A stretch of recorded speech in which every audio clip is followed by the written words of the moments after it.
Hello, my friends. Welcome back to the FPV Academy. Episode 3. Today we're putting the V into FPV. Today we're talking about wireless video. For a little bit of housekeeping first, if you're watching the stream live, I'd like you to participate in the chat room. The link to the Discord chat room is down here on the info page, bit.ly link at the bottom of the screen, or you can come and join the YouTube chat. We will look at both chats during the show and pick up questions as we go.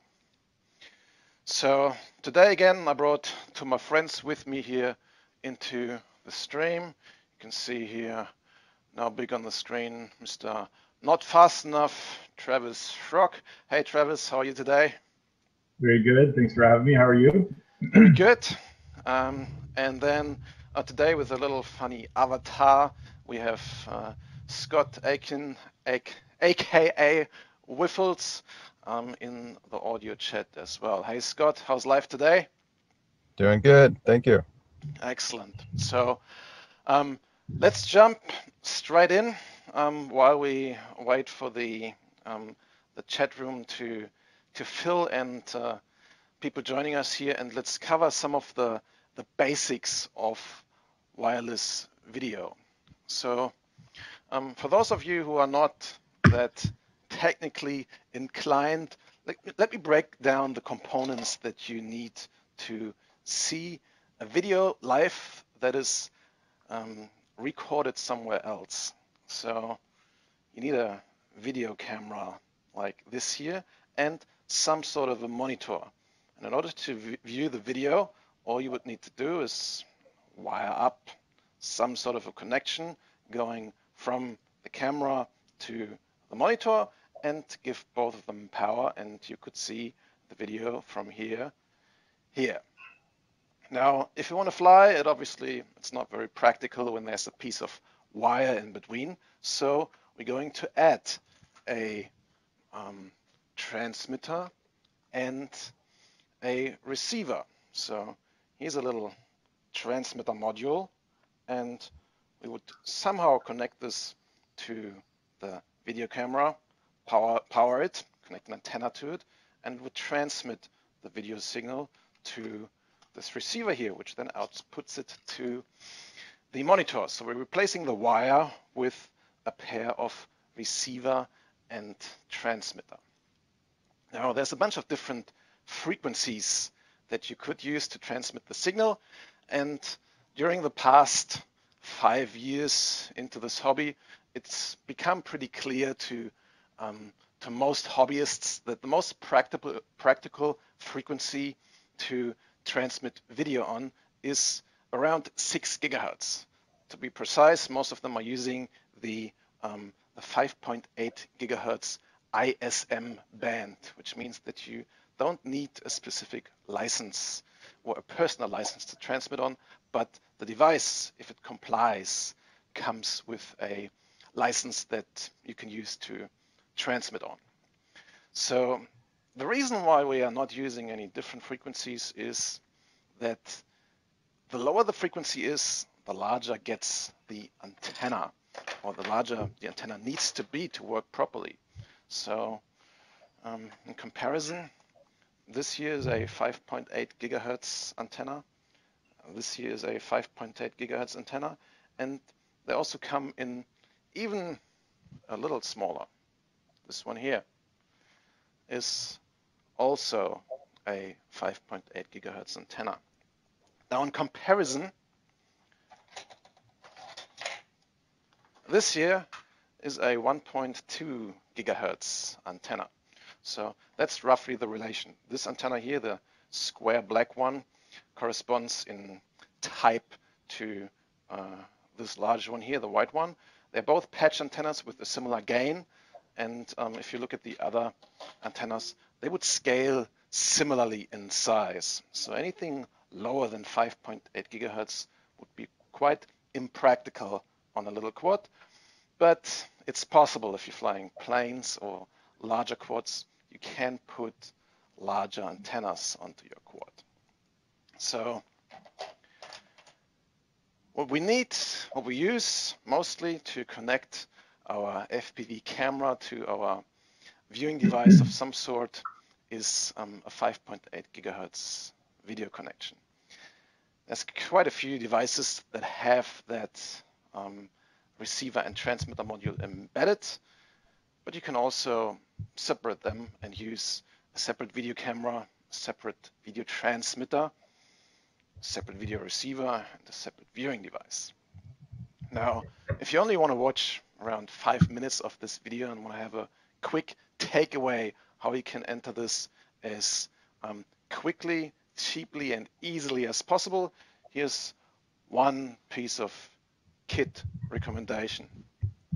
This here is a all-in-one 5.8 gigahertz video receiver, video transmitter and camera. Antenna is hiding on the back here. And this is an all-in-one 5.8 gigahertz video receiver and monitor. So just apply power to this thing and charge this thing up. And with these two components, without any soldering or mucking around, you can get a remote video over a distance of maybe 100 meters, maybe a couple hundred meters. However, there's a huge choice of parts that could do similar things.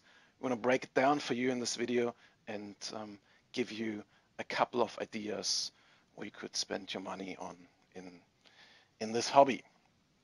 So let's have a look. Are things all working, boys? Are both streams, wrong button, both streams on Facebook and YouTube working? Are we getting the first questions in there? A couple of people saying hello. Yeah, it looks like everything's working. A couple people dropping in and saying hello. Nice to have everybody come by. So, very good. I've just put the YouTube chat on the screen. Ken Allen is here. 66 FPV, putting the V into FPV. Welcome. George Manuel Morby, good evening from Portugal.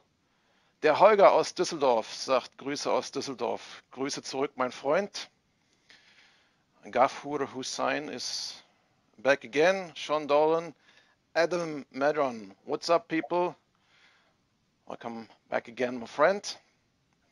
And yeah, Drone Skins, good to see you as well. When I remember correctly, New Zealand, right?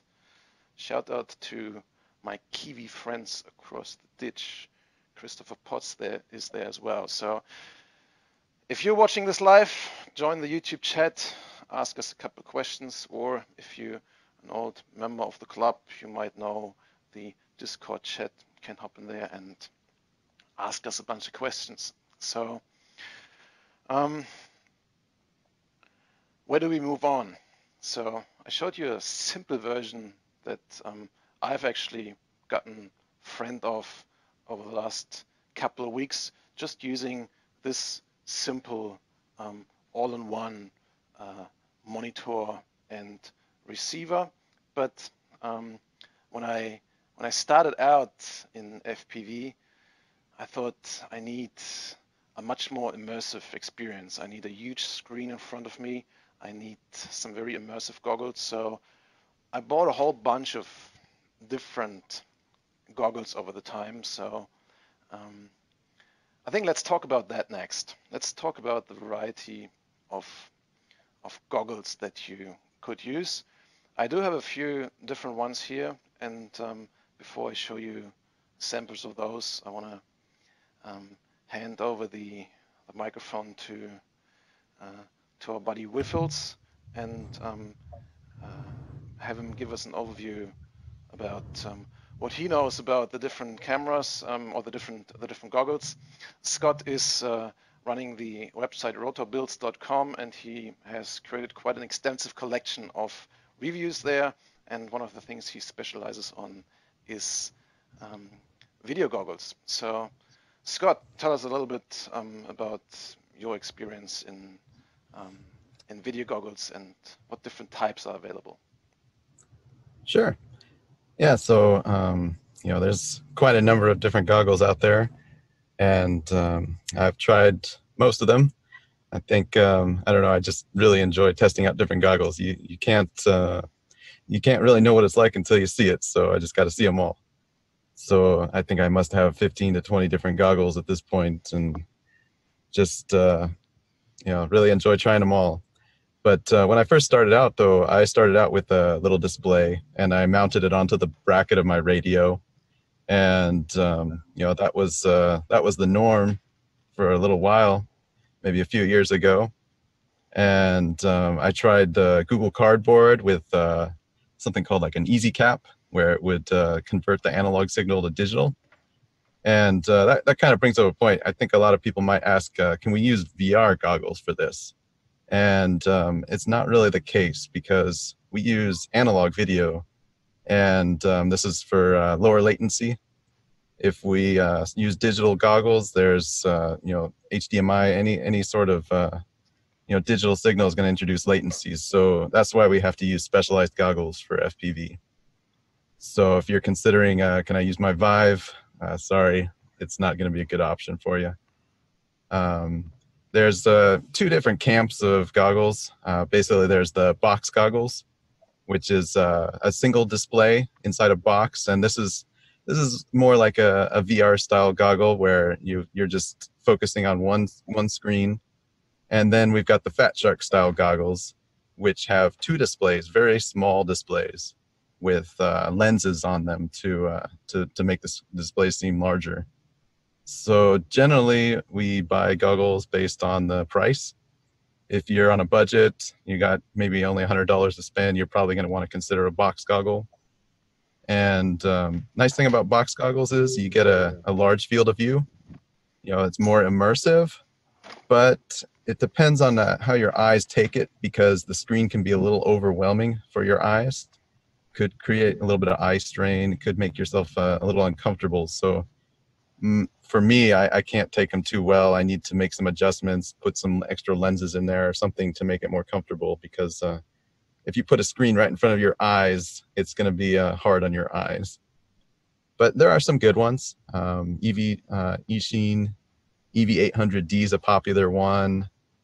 There's real budget ones like the Eachine VR007, or those ones are $40, $50. But generally, when you're going to pick a goggle, you're going to look at a couple things. You want a good resolution display, but you want to consider if it has a diversity receiver or a DVR. So diversity is two receivers. So it will pick the best of the two signals, and that's pretty much the norm in FPV right now. And the DVR is going to be for recording your video. And generally, I would say if you're going to choose one or the other, I would go with the DVR, because it's always nice to have some footage to look back on, especially if you're not running an HD camera. Maybe you're flying a little micro or something.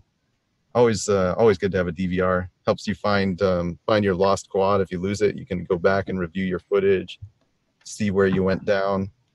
So DVR, digital video recorder, of course, it just records the signal that comes in on your goggles. So static and all. It's not high quality HD footage or anything, but it's useful.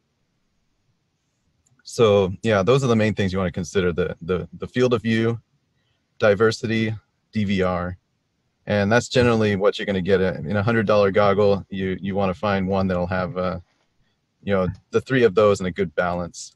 There's the EV100, which is another Eachine goggle that goes for $100, and that's a Fat Shark size. It's really small and compact with the two displays, but those are real low resolution displays. So that's it's no DVR and no diversity. So it's a matter of balancing all those. But if you want to get into Fat Shark style goggles with the two displays, that's when you're starting to get into the $300 to $500 range.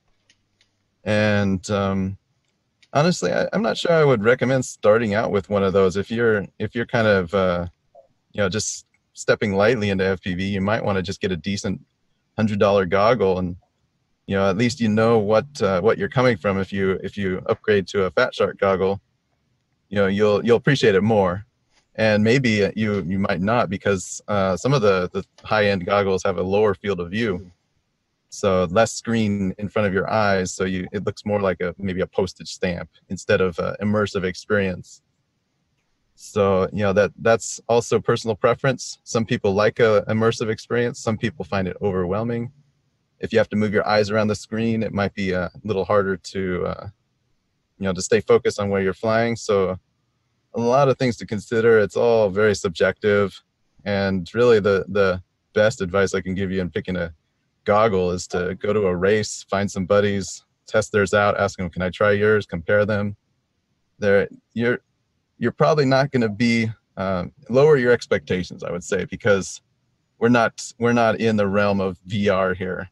The video quality is not HD, and I think a lot of people when they first get into this are, I thought it would look better than that. But that's what we're dealing with analog video and these low resolution displays. So I think that's a very good good overview. point, Scott. Thank you. So let me just pick up on that, saying that you just got to lower your expectations. That's still the case. When I joined this hobby around 5 years ago, everyone who came into this, that's the pain curve we had to go through. This was at the time where everything went HD, and then we wanted to fly FPV, and we realized, oh no, it's not working yet. And even today in 2018, where it's possible to fly FPV in HD, almost everyone who's doing this for fun is not flying HD, but we're still flying analog cameras with a maximum resolution that is using a format which is 60 years ago.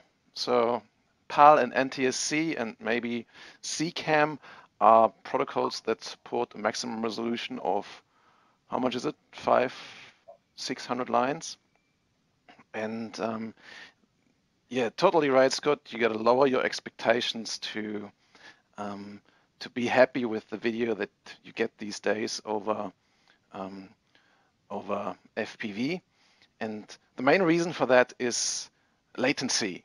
So I see a lot of cheap quads being sold on the various online and offline retailers that are promising a HD video connection. And if this thing costs a couple $100 or less, then you can almost guarantee that this video transmission is using Wi-Fi, and the Wi-Fi transmission in itself just doesn't allow as low latency connection as you need to have a video feed that makes it immersive. So even though you need to lower your expectations from an image quality perspective, once you get to fly with that low quality image, the immersion is still there. It still feels like you are flying, even though you are not having a 4K or even a 1080p or even a 720p resolution. The resolution we're flying, and that makes us feel like we're actually up there, is less than 720p. It's a lot less than all the FPV freestyle videos you see people recording with their GoPro flippity flopping up on the park. But it's quite a bit better than the DVR footage that you see a lot of people uploading, including me. Most of my FPV videos that I've uploaded, they don't show the nice side of it, but they're showing the recorded downstream, so you can actually see how the image looks like when you're flying. However, there's still a little bit of a difference. The image that I see still looks better than the image that gets recorded and uploaded to YouTube afterwards because of all the compression steps it's being put through. But yeah, lower your expectations. Don't go into this hobby with the aim to start flying in HD. Get yourself an analog video camera, see how that is, and if you later on think you want to upgrade to HD, you at least know what you're getting yourself into. So I see a couple more heads popping up in the chat room by now. Hey, Pilsner Popper, I'm glad you're making it in time today. Pilsner Popper, Francisco, one of my good old friends and longtime contributors to my business. If you're sending a support message to support@mmw.rocks, you have around a 50% chance that you're getting a message from Pilsner Popper. Thanks a lot for helping me out, buddy, and I hope he's making a contribution to the live stream here in the future as well. Now that you made it live, my friend, let's see what magic you can work in the background.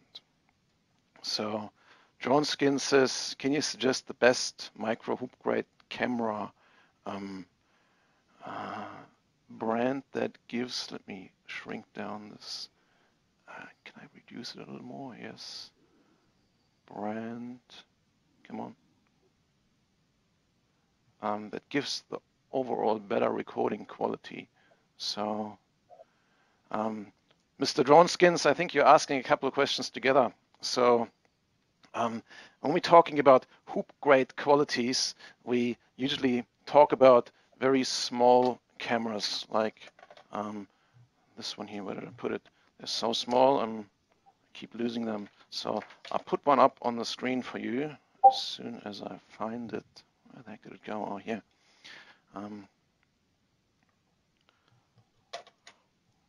So hoop grade usually means, refers to the weight. To fly it on a whoop, we need less than 5 grams of camera. This one here is an all-in-one camera that weighs around 3.5 grams. Camera and VTX and antenna. So the best quality camera there's really a lot of them that work very similar. So that's just one example. You can get a whole bunch of different ones. They all work the same. They have all a very similar sensor. They all have a very similar video transmitter. This is not going to make much of a difference. Price, size, and a couple of convenience features are more important here. And then the second part of your question goes to the recording quality. So if you want to record your video, if you want to do this on a whoop craft, you typically, although there's quite a few people who have already achieved recording the video on board, typically what you want to do is record the video on the ground station.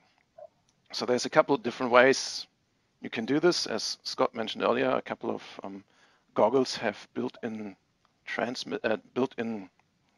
recorders. I tried a couple of different recorders. I didn't find any of the integrated ones really producing a good video quality. It's sometimes good enough to record a video and then see where you have lost your quad. But the best quality video recorder for the money that I found, I mean, you can get really expensive ones who are doing a good job, but the best one on a budget that I found is this one here, the Eachine Pro DVR. It's just this little orange box here. The device behind it is something else. This here is a $17 analog video recorder. Doesn't come with the proper plugs, so you need to solder it up, but you can connect this to most goggles, most receivers, and record the video of there. This produces a relatively good recording of the FPV downstream, which is quite challenging for a recording device because with all the artifacts that we have, the reception artifacts that come in, that's quite a tough job for the video compression algorithm. A lot of DVRs are skipping frames or producing horrible artifacts. This one here is the best that I found. Eachine Pro DVR, you can get it for less than 20 bucks on the usual China malls. So Swoopy FPV says, hey guys, do you speak about TVL? So we did speak about that, not explicitly, but TVL refers to the resolution. So that means TV lines, and that means, let me think, that means the horizontal scan lines of an image. So basically the vertical resolution of the image. So we're using PAL or NTSC cameras and video transmission. So how many are there? 500, 600 TVL lines. The cameras now that do a higher resolution, and even though it doesn't sound like an advantage if you're then still transmitting PAL or NTSC, it actually makes a difference if you're using a camera with a higher resolution. So usually on each of the cameras you see an indication either telling you the resolution or the TVL, which is basically the same. So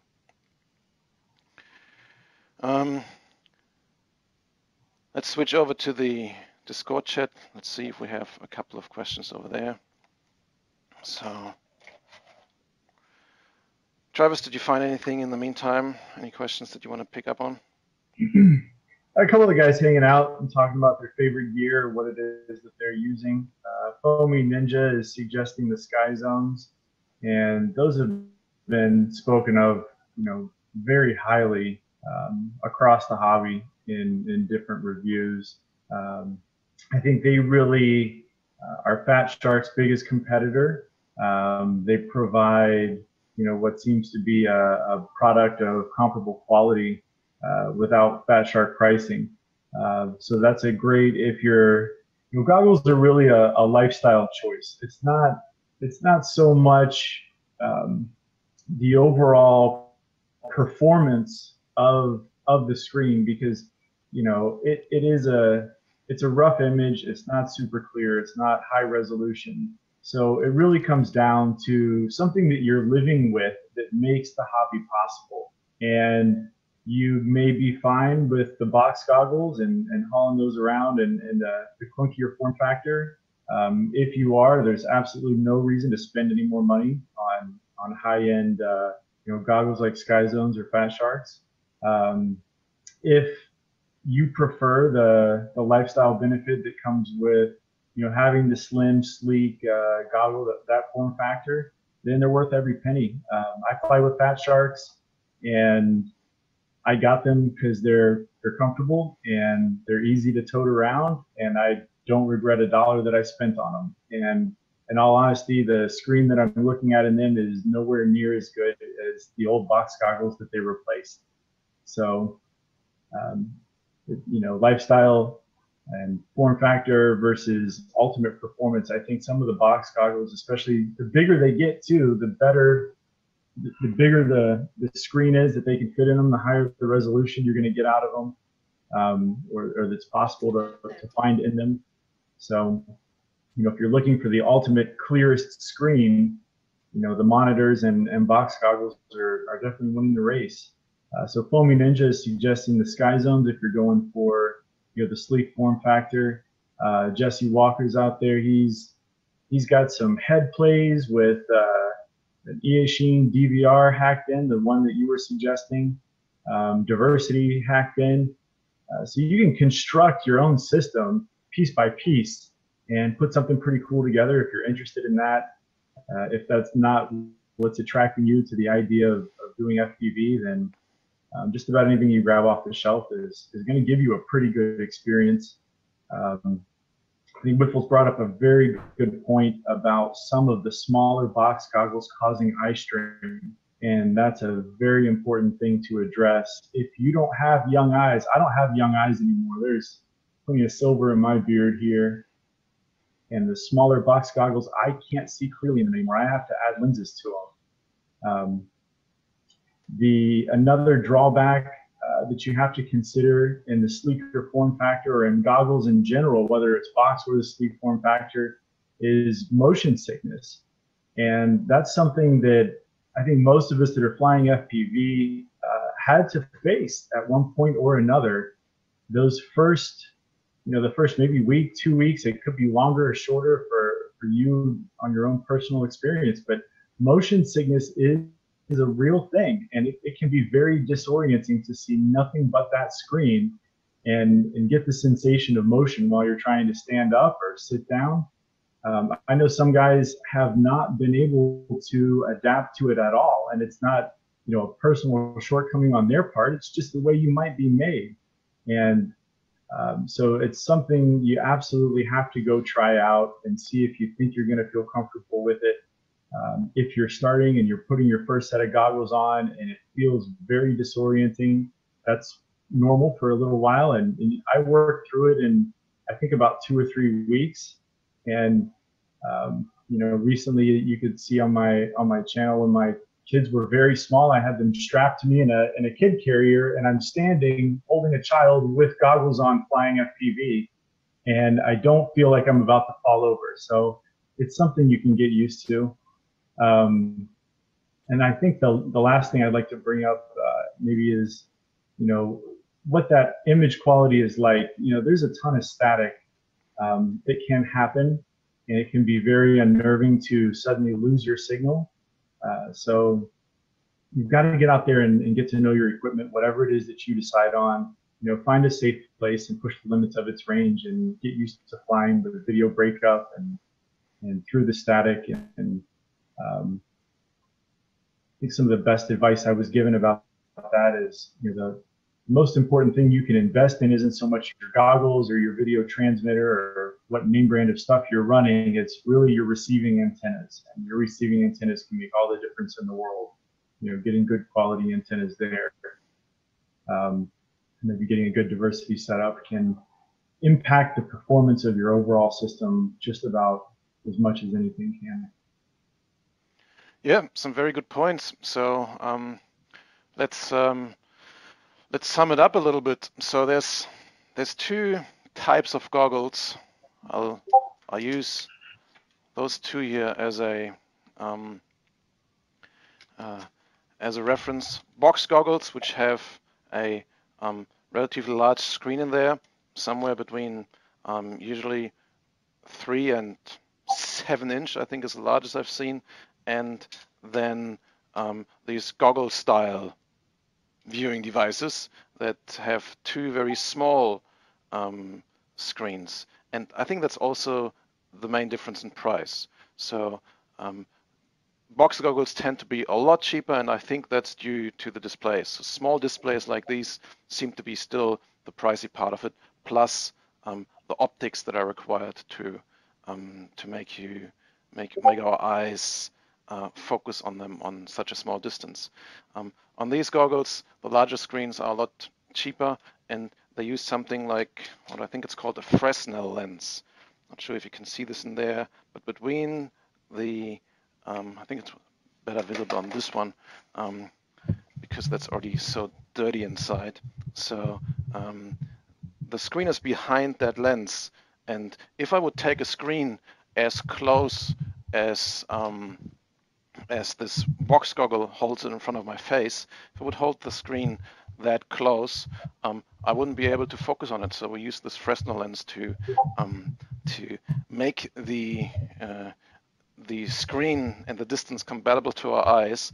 And yeah, if you want to start out on the budget, go for a screen like this, or a pair of box goggles, and you can get away with $100, and some of them, as Scott said, already include a receiver. But yeah, make sure that it does. So one of the very cheapest ones, so for example, this one here, I don't remember exactly what the name of them is, but they were quite popular a while ago. Hobby King sold them for like $30 or $40. Yeah, Quantum, Hobby King Quantum something, I think it was. They did not include any sort of receiver, so they have a little pouch on the side where you're supposed to stick your receiver in, and then it comes with some wires, so you have to wire up your own receiver, which brings me to the next point. You need a receiver. So the most common way of doing this is putting a module into into your goggles. So if you go to the racetracks where people spend a lot of money on their equipment, something like that, even though with usually a fancier module, that's a quite outdated module in here, but that setup, something like that you see on 90% of people's head these days. And you can put a lot of different modules in there. They got a lot better, so you don't need to spend as much money on them as you had to in the past. I think around 150 bucks gets you one of the best modules there are currently, but you can also get away with quite a bit less. I'm using these goggles primarily for convenience. If I want to have the best reception, I'm using an external receiver. Most, if not all of these goggles, you can connect a video input. That's the little 3.5mm plug here, and connect this to an external receiver. External receiver has the first advantage: you can put it somewhere else, not directly at your head. This might not be the best position to put an antenna, because then there's 2 liters of fat and water right next to the antenna, which is not very useful if you're flying on the other side of that blob. So by using an external receiver, like for example this, I think Boscam FR632, which can be had for I think like 30 bucks or so, 5.8 gigahertz diversity receiver, and it has outputs here on the bottom, 1 diversity and 2 individual for each receiver module. You connect that over a piece of wire to your goggles, and then you can put it somewhere else where you might have a better reception. A lot of people you see flying on the field or on the racetrack, they take some sort of a transmitter, put it up on a stick on a tripod, and give themselves a little better reception this way. You can invest a lot of money into receivers. There's a lot of debate out there if you want to look at what I currently consider the best, and a lot of other people do. These are certainly for covering up your brand name, Iftron. This is a Iftron Clearview racing receiver. They used to be very expensive. Now they're only still quite expensive. They used to cost I think $600 or $700, and now you can get it for I think $300 or $400, and it does quite a bit of magic to the received signal. So it does make quite a bit of difference to the video signal quality. However, the technology on the transmitter and also our knowledge about how all this stuff works out has improved a lot over the time. So even though I recommended this to everyone who wanted to enter the hobby and had the money 2 or 3 years ago, currently, yeah, for just flying around the house or even flying at an event where it actually counts, not a lot of people are investing a couple $100 into a receiver. But yeah, if you want to fly as far as possible, and if you really rely on the video connection, this is sort of professional gear. So there's a lot more happening in the background than on a normal video receiver. So yeah, these are the 2 main points on the receiving end that you got to look at. The pair of goggles, very subjective. I have actually the 2 mentioned that we had in the chat room, the Headplay HD and the Sky Zone. These are 2 goggles that I actually owned a while ago, but I have sold them on. So Foamy Ninja says, head plays he has. I think you're referring to the Headplay HD, which is a box goggle with a very large screen. And that was one of those that I bought in the time where I thought I really need the largest field of view to make it the most immersive. And then I realized that's just not for me. I'm getting dizzy when I fly with that. My eyes hurt after a while because I got to look from the left to the right. I actually prefer a lot smaller field of view. And that's why I sold these Headplay HDs to one of my friends a while ago. I also had a pair of SkyZone 3D, primarily because I was interested in the 3D capability. It came with a 3D camera. Basically how it works, it records with two cameras and transmits over two separate video channels, and then you get two separate signals into each of your eyes, and it creates a relative impressive 3D effect on short distance. So everything that's right in your face, you kind of feel like you can see the distance, but anything that's further out than, let's say, 3 or 5 meters or something, I didn't feel any difference. And yeah, it's quite antisocial to fly with that thing because it occupies two video channels, and it has that huge piece of camera that you had to carry around or just install two separate video trains. So the main reason, though, why I didn't like the SkyZone, I think, was also the field of view. So my buddy Ash bought that SkyZone goggles after I had my go with this and decided that it's not for me. So yeah, very good point here, Travis. It's very subjective, and if you have the chance, go and meet a couple of people and put the goggles onto your own head, look through them with your own eyes to figure out what suits you. What I found is compatible to almost everyone is a screen. So if you want to start out easy and don't worry too much about it, a screen works quite well too. I had a couple of screens between 5 and 10 inch in size. I'm also using a 20 and a 24-inch PC monitor to fly FPV, and I'm also using a 50-inch TV to fly FPV. So if you really want to start out on a budget, you could just use any screen that you already have that is using an analog input. So if you have a TV that has the 3 RCA connectors, red, white, yellow, you might be able to get a $20 video receiver and solder up a piece of wire to connect this to your TV. However, I found most TVs do not have such a good contrast. So if you have a PC monitor with a analog input, that's a very good thing to use as well. So I heard a couple of things in the background. Let's see if we have some questions in the chat room. Guys, any one of you found an interesting question you want to talk about?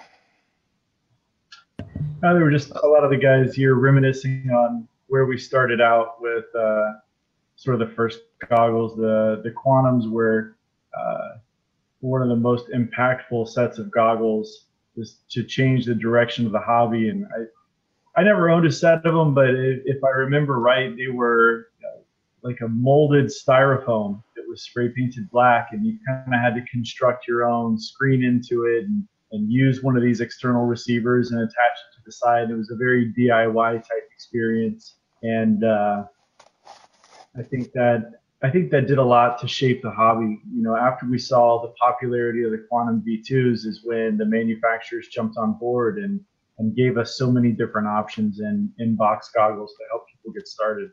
So it was really a big contributor towards the direction that things went. Yeah, that's right, Travis. I'm just holding one of them into the camera here so you can see it a little better.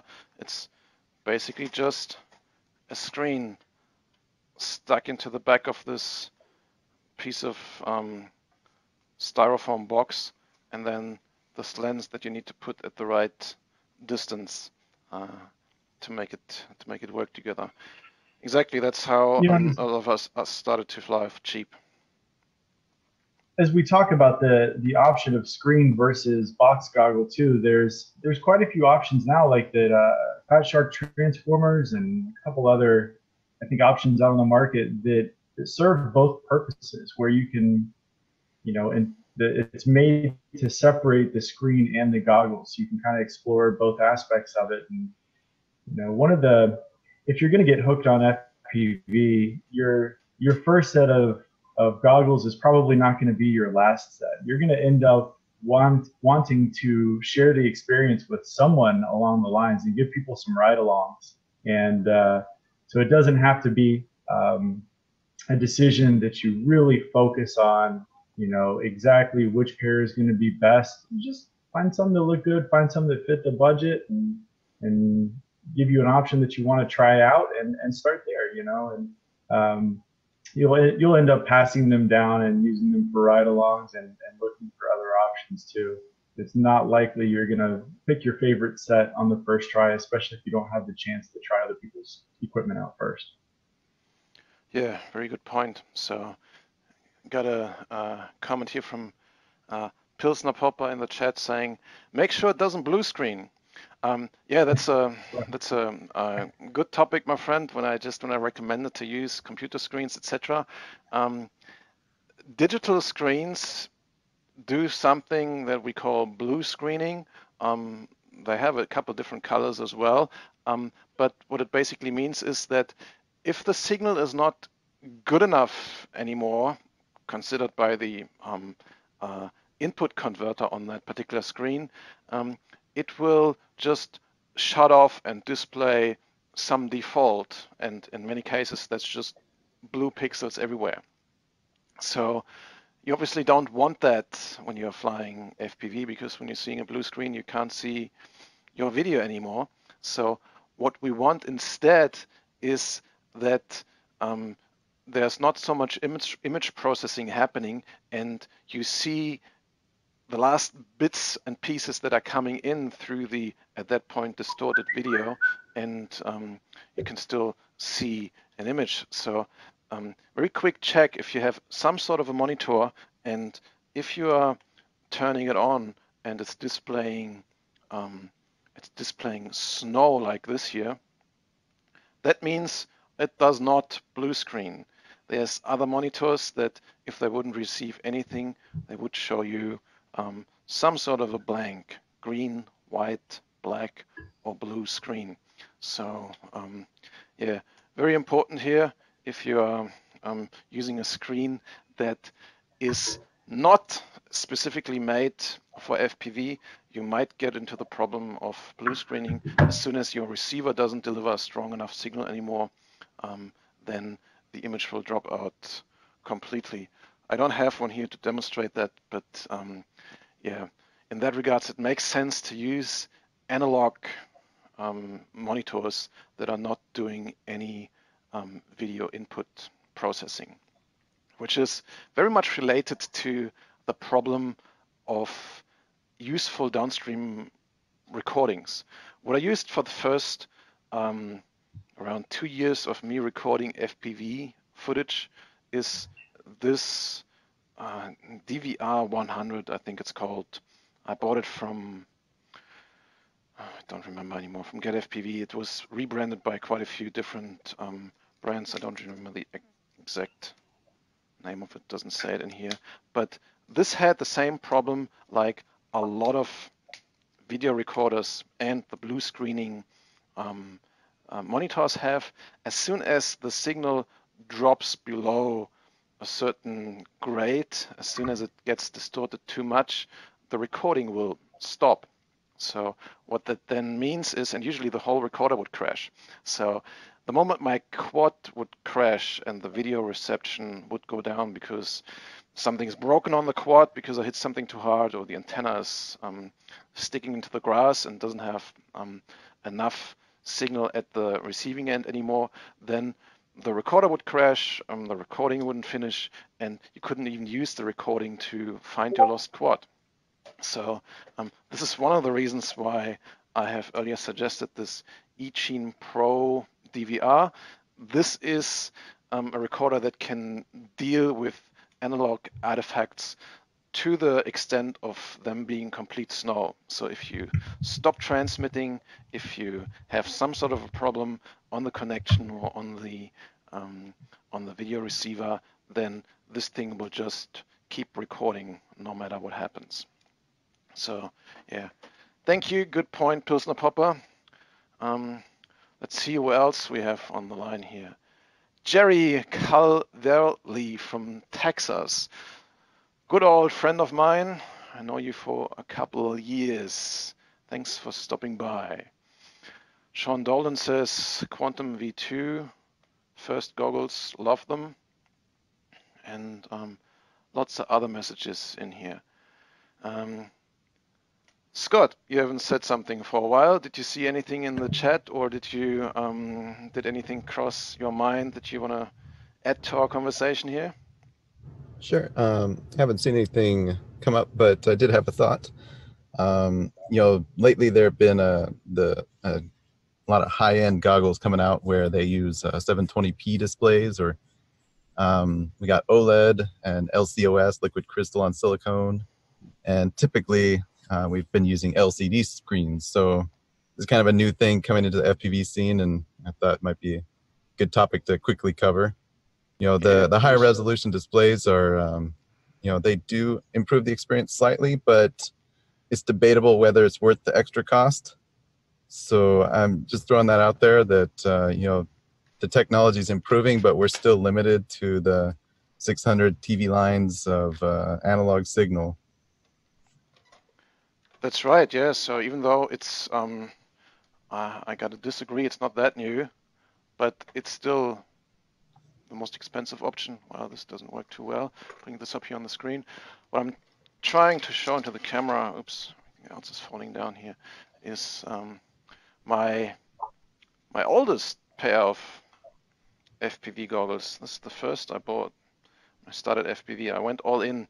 I went to a friend and checked out his Dominator HD2 goggles, I think, at that point, and I was very disappointed by the blurry edges and the low resolution. I thought I need something better. So I bought this thing here, which is hard to recognize anymore. It's a Cinemizer OLED goggle, one of the previous generation that they made before they discontinued and continued them again. And it is mounted into a into a ski mask with a special faceplate that is made by Lumineer. So has an external video converter battery thing, and this has probably the nicest optics on the market right now, even though it's the goggles itself. So this particular model here is maybe 3 years old, but they're selling them just like that since, I think, when did they come out? Maybe 2012, 2013, I think. They were not marketed for FPV. They were marketed at the for entertainment purposes. You can watch videos with them. And they contain very similar optics to what you currently can buy as a Fat Shark HDO, I think they're called, right, Scott? Yep. HDO, I think, is a 37-degree field of view. Yeah, so I think we should talk a little bit more about field of view as well. So these have even lesser field of view. So this is where I got surprised by the difference in field of view. I got recommended those of someone who was very deep into FPV at that point, where the hobby wasn't very big yet, and the main thing that kept me from buying them in the first place was the price tag. You could buy around 20 to 30 box goggles for the price of these here. Come down a little bit, but they're still the most expensive pair of FPV-able goggles on the market. The main difference here is the quality of the optics and the display. So even though it still has the same resolution, I mean, these displays are a little higher resolution than what we get out of our FPV video cameras and the analog transmission. But the difference is not so much in the resolution, but it's in the clarity of the image and in the contrast. So a big problem of LCD displays is the lack of contrast. So for example, if you're flying into an area where you have a bright sky and some dark shadows, then the camera and the displays are having problems displaying both the bright parts and the dark parts properly. And sometimes one of them is displayed properly. You can see some contrast in the bright parts, and sometimes other way around, depending on the exposure settings of the camera. But also the display has only a certain contrast range, dynamic range, and that's a lot higher on OLED displays. So on days where the conditions are challenging, for example, when the sun is high up and there's a lot of contrast between, for example, patches on the ground where the sun shines onto and dark patches, I find it a lot easier to fly with OLED displays, and that has nothing to do with the resolution or the clarity of the displays, but mainly the contrast in there. So, Scott, do you have in-person live experience with the equivalent to these cinemizers from FatShark? Did you already review the FatShark HDO? I have the HDOs and I have the EV200Ds, which are LCOS. And I would say that both of those are, the good contrast experience. HDOs are a bit pricey, but they are, debatably the best on the market for FPV specific. There's a couple new ones coming out later that look intriguing with OLED displays. But I would say if you know anybody that has one, try to have a look at them. I do see somebody did mention something here about corrective lenses. We call them diopters. I think that's a good little thing to touch on. With a lot of these FatShark style goggles, you can't get a perfect focus. You might have your eyes might need an adjustment. So we have these little lenses that we can insert. And this replaces the need for, the question is, can I wear my glasses a lot of the time? So these are little inserts that you can put into your goggles to replace your glasses. And I use the -2 diopters on all my goggles. Makes a nice difference for me. So something to point out, there's always that question, can I wear glasses? Yeah, so usually you can't, so it's quite difficult to fit a pair of glasses until you have really small ones.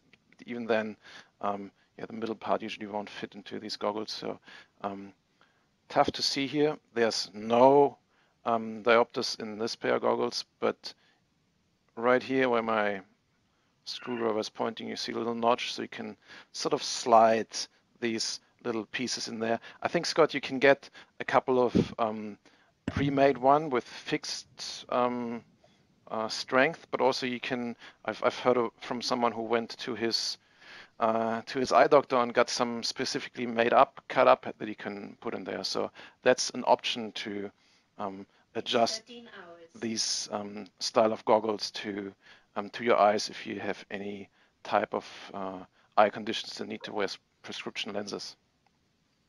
Yep.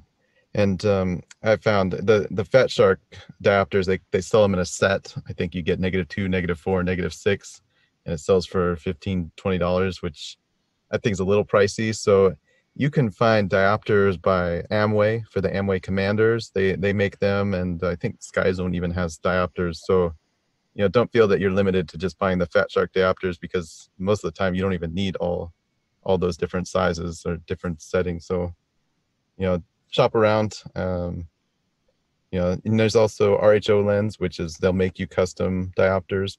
Bit pricey, but I haven't tried those, but I know people who have, and they swear by them. Very good. So we already are at the 1 hour mark, but I think there's one topic that we didn't really cover at all yet. Well, I briefly touched on it, but before we go, let's talk a little bit about antennas. So in the early days of FPV, antennas was a very important topic, and I feel then at some point when receivers and transmitters got a lot better and we understood a little bit more about it, it's gotten less important, but at the same time, the quality of antennas significantly improved. So let's just cover a couple of basics. So what you see on most video receivers when you purchase them is this type of antenna. It's called a dipole antenna or rubber ducky because of the exterior. These antennas look very similar from the outside to a 2.4 gigahertz antenna. The only difference is the working part in the middle. So if you cut these antennas open, the only active part is actually a very small piece of balloon, I think it's called, at the top here, a little metal cylinder and a piece of wire. It doesn't have to be that big. It's only that big to actually remove it a little bit from the device and give it a little bit better reception. So when you start flying, there's nothing wrong with just leaving that antenna on your receiver, on your goggles or on your monitor, and you can even receive signal from polarized transmitters quite fine, and that is the type of goggles antennas you see on a lot of goggles these days. So when you go to an FPV race or fun fly event, what you see on a lot of people's heads is a combination of two antennas, a patch antenna and a mushroom antenna. Let me take out two relatively common examples. Where's the other one? Can't find one of these. Let's take this one here. So a very common setup is this one so-called omni antenna, omnidirectional, mushroom on top like this. This is a quite old one. There's quite a few smaller ones by now. And then a patch antenna of some sort pointing forwards. This is also a quite old model, works just as fine as the modern ones, it's just a little bigger. So a combination of these is what you see on a lot of heads on the racetrack, and yes, it can improve your reception, but if you just want to fly around the house, if you don't want to reach, don't want to get too far distances, it's usually fine just to stick to the dipole antenna. If you're flying with others, it makes sense to have polarized antennas to differentiate between the different channels, and it makes sense to have a directional antenna to get more reception, a stronger signal if you're flying into a direction that you already know up front. But before you see any problems, I don't see any much point in investing much into antennas, even though I did that over the past. I have invested a lot of money in different antennas. So one of these, for example, has cost almost, I think, $50. This one here was maybe $20, $25, and I tested a lot of different brands and variations of them. So today when I fly, I mostly fly with the included antennas. I have a whole bunch of them because they came with all receivers I have ever bought, and yeah, I don't bother much with putting fancy antennas on my quads for fun flying. But I know that that Travis has said something different about this topic earlier today. So, Travis, you want to talk a little bit about antennas? Yeah, I mean, we've briefly touched on the basic categories. You've got omnidirectional antennas, which is an antenna that reaches all the way around you. You've got and directional antennas, and then linear and circular polarization. On your omnidirectional antennas, they all have sort of a donut-shaped ring of reception. So you're going to have good reception broadcasted out around into the donut and then into the top. You're going to have a dead zone there. And it's important to pay attention to which direction your antenna is oriented when you're out at the field flying for your video reception. You can cause yourself a video blackout by flying into that dead zone or inadvertently leaving that dead zone aimed at the direction that you're flying. The reason I say that if you were going to invest in anything to make your video reception experience better is to invest in the antennas. It really comes down to, we get caught up in these different features like diversity.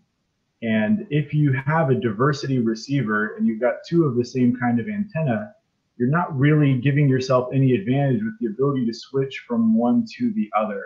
So if you have diversity equipment and that's something that's coming with or already exists on your gear, try to get two different types of antennas, and a good omnidirectional on there and a good directional antenna, and make sure you've got them oriented right, blasting out into the field in your flying space, so that you can receive the benefit of being able to switch between those two different receiving styles. And I think that's really the biggest advantage. Myself personally, I don't use a diversity antenna when I fly, or a diversity module. I've got one circularly polarized antenna that I run all the time. I mostly fly alone though, and I'm not often at events. Events are kind of another thing where you really have to start to pay attention to your gear a little bit more, because when you've got 8 pilots in the air, it can really change the type of video quality that you're used to getting when you fly alone. So those are just kind of some things to keep in mind if you're chasing the best quality video out there, or you're going to be going to events. You're looking for a diversity system. You're looking for 2 different types of antennas to maximize your amount of coverage. If you're just flying by yourself and in a closed space, your front yard, your neighborhood, or inside your house, it's not going to do you a lot of good to have all those different options. You'll probably have close to the same experience flying alone on a stock antenna or a simple setup. Yeah, thanks a lot. One thing we didn't cover is we haven't talked much about video transmission gear and the different video transmitters that are out there, and the strengths too. And I think that might be something that confuses some newcomers, what they actually need and which settings and situations you need the different power ratings. Yeah, so I think about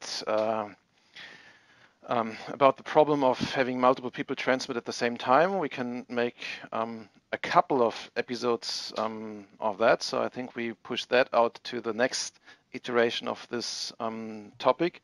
And also transmitting with different power. There's a lot to say about this. I think let's just cut it short and put this one message out there, which is the legal limit. So unless you have a dedicated license to transmit with more power, the device license tells you, I think that's the name for this type of license, tells you that you cannot transmit with more than 25 milliwatts. And this is also the limit that we use in all events where we're flying together with more people to not interfere with each other. So unless you know that you are able to, legally to transmit with more power, and unless you know that you actually need that, I would recommend to only transmit with 25 milliwatts of power. And if you think you need a better reception, as Travis said, the first thing to invest before starting to transmit with more power and before starting to transmit with, or before starting to invest into more expensive receiver equipment, get a proper antenna on there that is suited to the task. For example, pointing in the right direction. So the dead zone that that Travis mentioned is right here. If you have this antenna pointing towards the receiver or transmitter, then you're going to have the worst reception possible. So you always want to have it pointing with the side. So the donut is coming out to the side. So the radiation pattern of this antenna looks very similar to its external shape, just like that. So yeah, because we're already going 12 minutes over, let's just quickly wrap up how we're going to handle this in the future here. So this is topic number 3 of the 4 important FPV topics. Radio control, the flying thing itself, video transmission, and battery technology. So next week, we're going to talk about battery technology, and then maybe, still haven't talked about this, maybe we throw in another 1 or 2 extra topics that we're going to change out on every round. And when we're done with that, we'll return to topic number 1 and talk about drones, multi-rotors again. So eventually we'll come back in around 4 to 6 episodes to talk about wireless video again. And depending on the questions that you guys who are watching this video afterwards on YouTube ask on the comments in the meantime, or whatever we pick up on the way through this hobby in the meantime, we will talk about on the next episode about this topic. So as I said, I'm trying to close it off after an hour. Didn't succeed this time, so might as well just pick up the last questions if there are any in the chat rooms, and then call it a day for today. So let's have a look. I heard a few noises up there. So who's there? Foamy Ninja is sending some messages in there. First person Q is congratulating us to the awesome stream. Keep up the good work. Drone Skins is asking, is the ham radio license hard to pass? I don't remember. It's been 25 years since I did my ham radio license. I don't think you really need that. So transmit with 25 milliwatts and you'll be just fine.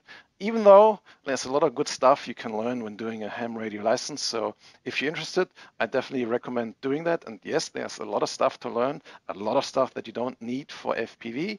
And if you only want to do it to transmit with more than 25 milliwatts, yeah, I think it's a hard task for that. But yeah, you'll be fine with 25 milliwatts and a good receiver setup. So Pilsner Popper says radio license definitely worth it. $15 in the US. Yeah, the license itself is not very very expensive, but you need to spend a lot of time learning.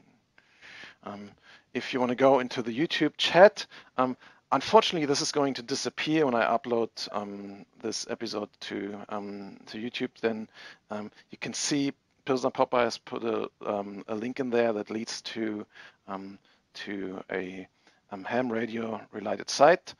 And yeah, in general, I can recommend it's a good experience. You find a very similar mindset in the ham radio community as you find in the FPV community. I think there's a big overlap. Obviously, these topics and the demographics overlap a lot. So just one more comment in regards to the video uploads. This time I'm again trying with a couple of different settings to see if the video that I'm streaming on on YouTube is actually usable. So in the past we had all these audio and video sync issues. I hope it's fixed this time, and if not, I'll return to offline recording on the next one. So if any one of you is listening up to this point and wants to give me some feedback, please tell me if the audio and video is in sync for you. Heard a couple more beats in the background. Foamy Ninja is talking about ham licensing, and Jerry Cavallari is asking about the same day and time. So I think unless you guys are telling me something different right now, we're going to stick to this time slot now, which is 12 midday Australian Eastern Time, 1 o'clock in the morning UTC.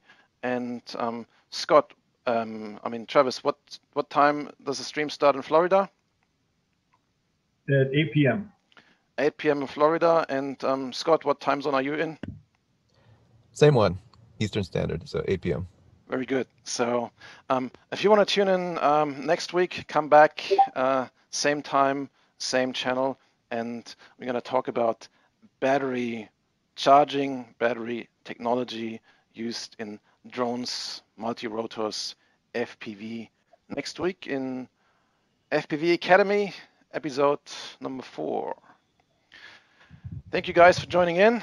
I appreciate your time again in the video conference this time, and hope to see you again next week. Thank you. See you in the next one.